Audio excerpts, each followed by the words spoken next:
واجب ہے کہ آپ عقیدہ رکھیں کہ امیر المؤمنین علیہ الصلوۃ والسلام اللہ کے بندے ہیں، اللہ کے محتاج ہیں، اللہ کے مخلوق ہیں.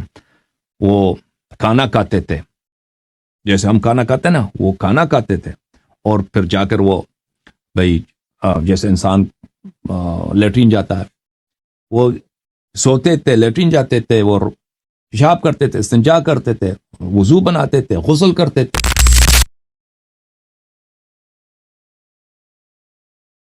صاحب میرا صرف اور صرف ایک چھوٹا سا اور کویسچن، میں زیادہ ٹائم نہیں لوں گا آپ کا. ایک جی چھوٹا سا میرا کویسچن ہے. دیکھیں میرا سوال آپ کو چاہے جیسا بھی لگے، میں سنتا ہوں آپ لوگ بڑے عجیب و غریب سے سوال پوچھتے ہیں، لیکن میں جو یہ سوال پوچھنا چاہتا ہوں نا، میں یہ اپنے عقیدے کے لیے پوچھنا چاہتا ہوں، تاکہ کیونکہ اگر ہمارا عقیدہ ٹھیک ہے تو ہی ہم نبی پاک صلی اللہ علیہ وسلم کو منہ دکھائیں گے، یا جس طرح بھی ہے. یہاں پہ ہمارے جو پاکستان میں خاص طور پہ جو میرے بھائی سن بھی رہے ہوں گے، پاکستان میں خاص طور پر جو ہمارے ذاکرین ہیں یا جو علماء کرام ابھی مجلس محرم کی شروع ہوں گی نا، تو ان کی کوشش ہوگی مولا علی علیہ السلام کو اللہ بنا کر پیش کریں گے.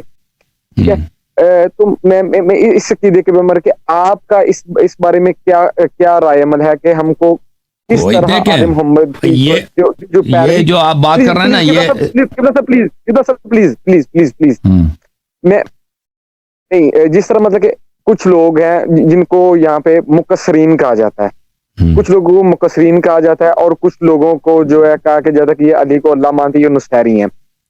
جو بیسک جو میں آپ کو سن رہا ہوں کافی دیر سے، تقریباً 2-3 ماہ 4 ماہ سے میں آپ کو پراپرلی سنتا ہوں. رات میں صبح ڈیوٹی جاتا ہوں، رات کو تقریباً کافی دیر تک آپ کی جو ویڈیوز، اولڈ بھی ویڈیوز ہیں، وہ دیکھتا رہتا ہوں. اس لیے سنتا رہتا ہوں کہ تاکہ کم از کم جو ہے ہمارا عقیدہ جو آل محمد کے ساتھ جو ہمارا عقیدہ ہے اس کو میں بہتر کرنا چاہتا ہوں. میں کافی دیر سے ٹرائی کر رہا تھا آپ سے بات کرنے کے لیے. سمجھ گیا آپ سوال، سمجھ گیا آپ سن لینا بھائی، سمجھ گیا آپ کا سوال. تھینک یو سر، آپ سن لیں. Thank you. اوکے، جواب اپنا سن لیں. تھینک یو میرے بھائی.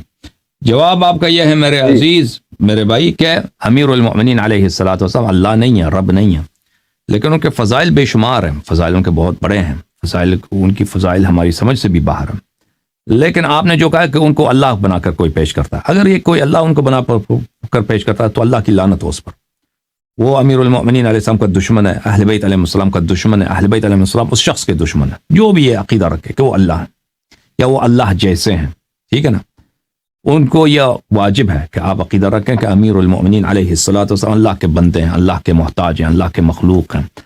وہ کھانا کھاتے تھے جیسے ہم کھانا کھاتے ہیں نا، وہ کھانا کھاتے تھے اور پھر جا کر وہ بھائی جیسے انسان لیٹرین جاتا ہے، وہ سوتے تھے، لیٹرین جاتے تھے، وہ پیشاب کرتے تھے، استنجا کرتے تھے، وضو بناتے تھے، غسل کرتے تھے، اور پھر وہ جنگوں میں جاتے تھے تو بہت دفعہ ہوتے تھے کہ وہ زخمی ہو جاتے ہیں. ان کے بدن پہ اتنے زخم تھے امیر المؤمنین علیہ السلام کے کہ بے شمار زخم ہوتے تھے ان کے بدن مبارک پر، اور پھر آخر میں وہ شہید بھی ہو گئے.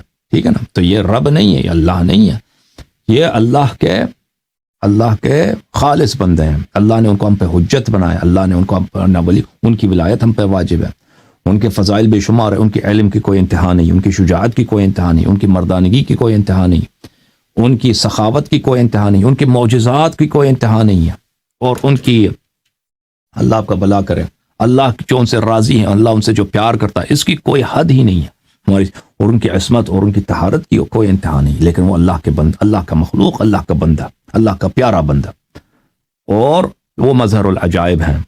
ان کے در سے، ان کے دروازے اقدس سے معجزات صادر ہوں، اس میں کیا شک ہے، اس میں کیا شک ہے. لیکن اہل بیت دین یہی ہے کہ جو خود اہل بیت علیہ السلام نے کہا ہے. ٹھیک ہے نا، اہل بیت علیہ السلام نے کہا ہمارے متعلق ان وہ فضائل کے اقرار کرو جو ہم نے کہا ہے، جو ہم نے کہا ہے. وہ فضائل کم نہیں ہے.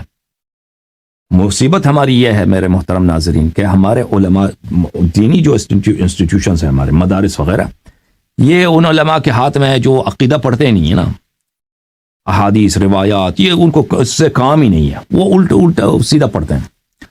اور مومنین کو اہل بیت علیہ السلام سے محبت ہے، اور محبت ہونی بھی چاہیے.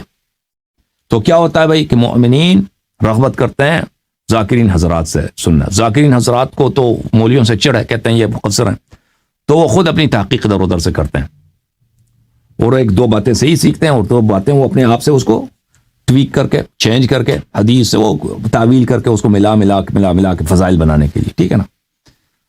تو اس میں غلط باتیں بہت آ جاتی ہیں، ٹھیک ہے نا. ہمارے جو ممبر ہیں وہ 99% اس میں اشکال ہے. علماء کے جو ممبر ہیں وہ کم علمی کی وجہ سے، تقصیر کی وجہ سے، نافہمی کی وجہ سے، غلط عقائد کی وجہ سے، ٹھیک ہے نا، جو معمم ہیں قوم نجف والے جو ہیں. اور جو ذاکرین ہیں وہ ان کے ممبر میں کیا اشکال ہے؟ ممبر میں اشکال یہ ہے کہ وہ یہی کہ اپنے سے بناتے ہیں نا، اپنے سے دین میں ملاتے ہیں. مجھے حق نہیں ہے، کسی کو حق نہیں ہے، چاہے فضائل کی بات ہو، چاہے حلال و حرام کی بات ہو، کہ اپنے جیب سے ملا دیں. اس میں ملانے کی کوئی ضرورت نہیں، ملانا حرام ہے. اپنے سے ملاوٹی نہ پیش نہ کرو، بناؤ اپنے سے نہیں. اتنے امیر المومنین علیہ السلام کے فضائل ہیں میرے بھائی، ہم تو کیا انبیاء کے عقول اس میں حیران رہ جاتے ہیں. وہ سچے فضائل، ان کو وہ 10 نہ خوردہ باقی ہیں، ورجن، کلیئر، کلین. ابھی تک جیسا ایک سمندر ہو سونے کا، اس نے کسی نے ٹچ ہی نہیں کیا اس کو، وہ ایسے باقی ہے. تو ذاکرین کیا بنا؟ جھوٹ بنا کے پیش کرو. میں نہیں کہتا سب ذاکرین پیش کرتے ہیں اور سب ان کی باتیں غلط ہیں، نہیں. ذاکرین میں ایسے افراد ہیں جو بے احتیاطی کرتے ہیں، غلط باتیں پیش کرتے ہیں. تو ان کو اللہ سے ڈرنا چاہیے. یہ اس کی وجہ کیا ہے کہ ہمارا سسٹم ہی خراب ہے. کیوں کہ دینی تعلیم کہاں سے ہونی ہے؟ دینی مدارس سے. اور دینی مدارس کیا چیز ہے؟ وہاں پہ بدعت کے علاوہ، کفر کے علاوہ آپ کو ملے گا کیا؟ ٹھیک ہے نا. قوم نجف جائیں گے ادھر، ویسے آپ کو کافر بنا کے وہ خام نہیں آپ کا امام ہے، اس کی جا کے تبلیغ کرو. وہ قوم والوں کے لیے. اور میرے بھائی یہ سب مقدمہ ہے. اہل بیت علیہ السلام مقدمہ ہے، اسلام، توحید، قرآن، نبوت سب مقدمہ ہے خامنئی کے لیے. اصل مقصد ولایت کون ہے؟ خامنئی. ٹھیک ہے. باقی سب یہ جو ہے مقدمے کی اہمیت نہیں ہے. وہ اگر فضائل وغیرہ آپ کو سناتے بھی ہیں نا، تو اس لیے سناتے ہیں کہ آپ فضائل سنیں تاکہ آپ کو سنایا جائے، ولایت فقیہ آپ کو سکھایا جائے، ولایت فقیہ آپ سے منوایا جائے. تو یہ بہت بڑی مصیبت ہے، یہ مذہب بچے گا کیسے؟ جب اس مذہب کے سب سے بڑے دشمن، میں آپ کو بتاتا ہوں کہ اس مذہب کا سب سے بڑا دشمن وہابی نہیں ہے. اس کا مذہب کا سب سے بڑا دشمن سعودی وغیرہ نہیں ہے. اس مذہب کا جس سے سب سے بڑا اس مذہب کو ضرر پہنچتا ہے، اس مذہب کے اپنے مذہب والے ہیں، اس مذہب کے ٹھیکیدار، آپ کے علماء، آپ کے مدارس، آپ کے حوزے. سمجھ میں آ رہی نا؟ یہ اس سے سب سے زیادہ ضرر پہنچتا ہے. کیوں پہنچتا ہے؟ کہ یہ بھائی ان لوگوں نے دین ہی چینج کیا ہے. بھائی دین ہی چینج کیا، ان کی تبلیغ ہی باطل ہے. اور آپ لوگ مرتے بھی ہو انہی علماء کی وجہ سے، اسی انقلاب کی وجہ سے. ابھی پورا چنار میں جو جنگ ہوئی ہے، ابھی کہاں ہے مرجعیت؟ یہ مشہور کرتے ہیں کہ مرجعیت جو ہے شیعہ قوت کا اساس ہے. تو آج سے آپ مجھے بتاؤ، مرجعیت شیعہ قوت کا مرکز ہے، ٹھیک ہے نا؟ مرجعیت. آپ 40 سال سے پاکستان میں آپ کے قتل عام ہو رہی ہے.